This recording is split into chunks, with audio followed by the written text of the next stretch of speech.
بخاری میں آتا ہے حضرت عمر فاروق رضی اللہ تعالیٰ عنہ کو زخم لگا اور پھر ان کی یہ حالت ہوگی کہ معدہ کٹ گیا تھا، جو کھاتے تھے معدے کے راستے باہر سے ہی نکل جاتا تھا، اور ان کو یہ یقین ہو گیا کہ اب میں اس تکلیف سے ریکور نہیں کروں گا۔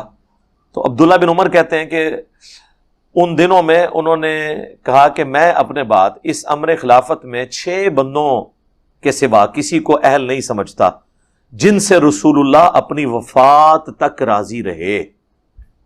یہ الفاظ ہیں۔ تو جن کو رسول اللہ کی گارنٹی حاصل تھی نا، اب ان کے لیے امرہم شورا بینہم کی ضرورت بھی نہیں تھی۔ اور انہوں نے 6 بندوں کے نام لیے: علی، عثمان، طلحہ، زبیر، عبد الرحمن بن عوف اور سعد ابن ابی وقاص۔ ویسے ایک 7واں بندہ بھی تھا عشرہ مبشرہ میں سے، انہوں نے سارے عشرۃ مبشرۃ کے نام لیے جو 10 جنتی خوش نصیب ہیں۔ وہ تھے سعید ابن زید، جو وہ سب و شتم والی ساری حدیثیں جن سے ہیں ابو داؤد میں، سنن نسائی الکبریٰ میں۔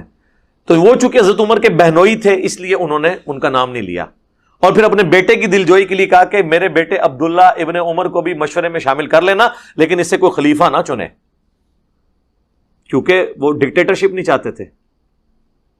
اور پھر کہا کہ اگر تم سب لوگ سعد ابن ابی وقاص پر بھی متفق ہو جاؤ تو اسے خلیفہ چن لینا، اور میرا اسے پرشین امپائر کی جو گورنری تھی، یعنی عراق کا گورنر تھا، یہ میں نے اسے معزول کر دیا۔ حالانکہ عراق فتح سعد ابن ابی وقاص نے کیا تھا قادسیہ کے اندر۔ حضرت عمر 4 سال سے زیادہ کسی کو رہنے نہیں دیتے تھے گورنر کے، وہ اپنا کو پارٹی جتھا نہ بنا لے، معزول کر کے واپس بلا لیا، اور وہاں لوگوں نے کہا کہ یہ بندہ نااہل تھا، اس لیے حضرت عمر نے اسے واپس بلایا۔ حضرت عمر نے کہا کہ میرا اسے گورنری سے ہٹانا، اس کو پلی نہ لینا، اگر تم سعد پہ بھی متفق ہوتے ہو میرے بعد اسے خلیفہ چن لینا۔ یہ تھی للہیت۔ حضرت عمر کی ایک اپنی مینیجریل سکلز تھی جن کی وجہ سے وہ مینجمنٹ لوز نہیں ہوتی تھی۔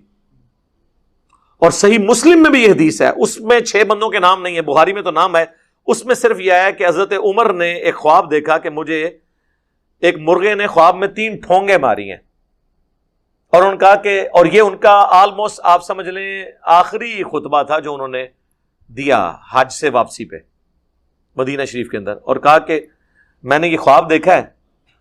اور پھر حضرت عمر نے اپنی لائف کنکلوڈ کر لی، انہوں نے کہا میرا اب معاملہ لگتا ہے قریب ہے۔ ان کو یہ بھی پتا تھا کہ میں قتل ہوں گا۔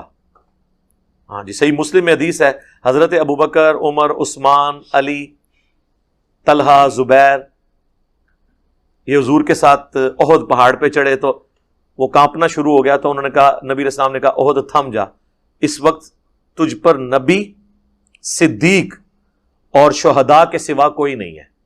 تو سارے صحابہ کو پتا تھا، حضرت طلحہ کو بھی پتا تھا میں نے شہید ہونا ہے، حضرت زبیر کو بھی، حضرت علی کو بھی، حضرت عثمان بھی، حضرت عمر بھی، یہ سب موجود تھے، اور صدیق حضرت ابوبکر تھے، باقی سب شہداء تھے۔ تو مسلم کے الفاظ ہیں، حضرت عمر کہتے ہیں کہ مجھے مرغے نے خواب میں 3 ٹھونگے ماری ہیں، مجھے لگتا ہے کہ میں اب نہیں بچوں گا۔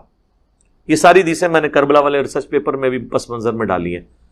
اگر میری اچانک موت ہو جائے تو ان 6 بندوں میں سے کسی کو خلیفہ چننا، اور دیکھنا جو ان 6 کی مخالفت کرے تو یہ وہی لوگ ہوں گے کہ جن کو میں نے اسلام کی خاطر اپنے ہاتھوں سے مارا تھا، اور یہ کافر اور اسلام کے دشمن ہیں جو ان 6 بندوں کی خلافت کی مخالفت کریں۔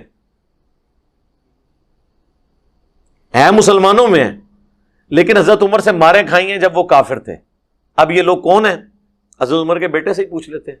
صحیح بخاری میں یہ حدیث ہے 4108 کہ جب حضرت معاویہ تحکیم کے مسئلے کے بعد مدینہ شریف آئے تو انہوں نے وہاں پہ خطبہ دیا۔ حضرت حفصہ جو حضرت عمر کی بیٹی اور حضرت عبداللہ ابن عمر کی بہن تھی، انہوں نے کہا عبداللہ بن عمر سے کہ بھائی حضرت معاویہ آئے ہیں اور وہ خطبہ دے رہے ہیں مدینہ شریف میں، تم جاؤ، کہیں تمہاری غیر موجودگی کو کوئی نیگیٹو نہ سمجھ لیا جائے کہ کوئی لادہ پارٹی بنا رہا ہے۔ تو اپنی بہن اور ماں بھی لگتی تھی اس حوالے سے کہ ام المومنین ہے، کہنے پہ چلے گئے۔ حضرت معاویہ رضی اللہ تعالیٰ عنہ کے خطبے میں بیٹھے تو حضرت معاویہ نے جو ہے کنایے سے بات کرتے ہوئے کہا، تم میں سے جس کے دل میں خواہش ہے نا خلیفہ بننے کی، وہ اپنا سینگ اٹھائے، اپنا سر اٹھائے، میں اس کے باپ سے بھی زیادہ خلافت کا حقدار ہوں۔ جس طرح ہم بھی کہنا نا تیری بھی تو تیرے پیو دی بھی، یعنی ایک اپنا رو بتانے کے لیے. اب عبداللہ بن عمر کا باپ کون تھا جس کی وجہ سے حضرت معاویہ یہاں پہ بیٹھے تھے؟ شام تو فتح ہی انہوں نے ان کے دور میں ہوا تھا. تو جب مجمع چھٹ گیا تو حبیب بن مسلمہ کہتے ہیں کہ میں نے عبداللہ بن عمر سے کہا کہ تم نے اسی وقت معاویہ کو جواب کیوں نہیں دیا جب وہ یہ کہہ رہا تھا کہ میں تجھ سے اور تیرے باپ سے زیادہ خلافت کا حقدار ہوں؟